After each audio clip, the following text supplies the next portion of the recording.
छत्रपतीच्या पदपर्शाने पावन झालेला हा जुन्नर तालुका आणि जुन्नर तालुक्याच्या सह्याद्रीच्या पर्वतरांगेशी बसलेले हे घाटघर गाव, आदर्शवत हे घाटघर गाव नाणेघाट या गावाचं वैशिष्ट्य आहे।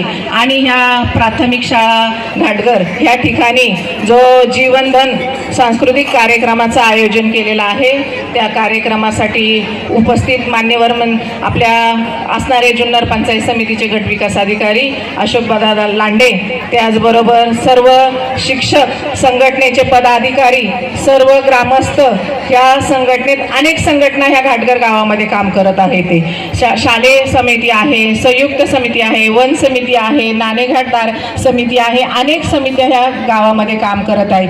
त्या सर्व समित्या, त्याचबरोबर इथं उपस्थित असलेले सर्व ग्रामस्थ, सर्व आजी माजी सरपंच, पोलीस पाटील, ह्या गावचे भूषण असे पोपट मामा रावते असतील, ह्या गावचे सरपंच मनोज भाऊ रांगरे असतील, ह्या आमच्या बरोबर समवेत काम करत असणारे सचिन भाऊ डाके असतील, त्याचबरोबर शिंगाडे मामा असतील, अशोक लांडे असतील, त्याचबरोबर असणारे आपले गणेश आढारी असतील, अशोक आढारी असतील, हे सर्वजण आमच्या समवेत काम करत असताना या कार्यक्रमासाठी सर्वजण आज इथं उपस्थित आहे। आणि आत्ताच आपण जो कलागुणांना वाव देण्यासाठी आपण सर्व शाळेचे सर्व शिक्षक लोक आज या चिमुकल्यांचा कार्यक्रम पाहण्यासाठी इथं उपस्थित झालेला आहे। आज आपण एक दोन गाणी इथं पाहिलेली आहे। चिमुकल्यांनी खूप अशी रंगीत संगीत कार्यक्रमाची साथ दिली आणि आपण सर्वांनी तो डोळ्यांनी पाहिला।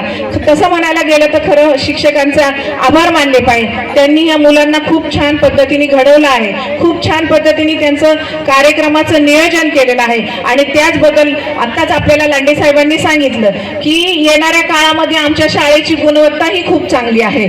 सर, नक्कीच तुमच्या शाळेची गुणवत्ता चांगली असेल। इथं बसणारी पोचपावती म्हणजे इथं बसणारे सर्व पालक, इथं उपस्थित असणारे सर्व ग्रामस्थ, इथं ज्यांनी ज्यांनी कार्यक्रमाची रूपरेषा दाखवली ते सगळे चिमुकले बाल गोपाल।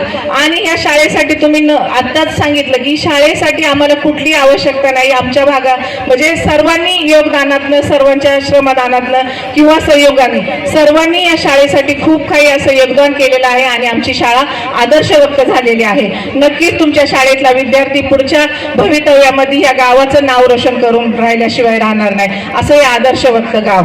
आज तुम्ही आम्हाला या ठिकाणी बोलवलं, जो आमचा मान सन्मान केला।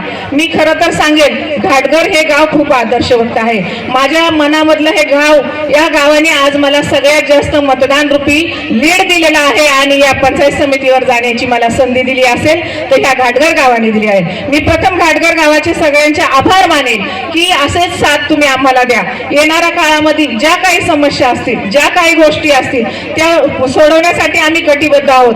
जर तुमच्या शिक्षणाचा दर्जा असेल, तुमच्या भागात असणारा विकास असेल, तुमच्या येणाऱ्या काळामध्ये तुम्हाला ज्या ज्या समस्यांची अडचण लागेल किंवा ज्या ज्या गोष्टीमध्ये तुम्हाला आमची साथ लागेल, आम्ही नक्कीच तुमच्या समवेत राहणार आणि तुमच्या समस्यांचं निराकरण करून तुम्हाला यशस्वीरित्या पार करण्यासाठी आम्ही कटिबद्ध राहू। तुम्ही जो मान सन्मान केला त्याचा स्वीकार करून आज आम्हाला इथं बोलवलं, त्याबद्दल मी सर्वांच्या आयोगाच्या सहयोगांचे धन्यवाद मानते आणि थांबते।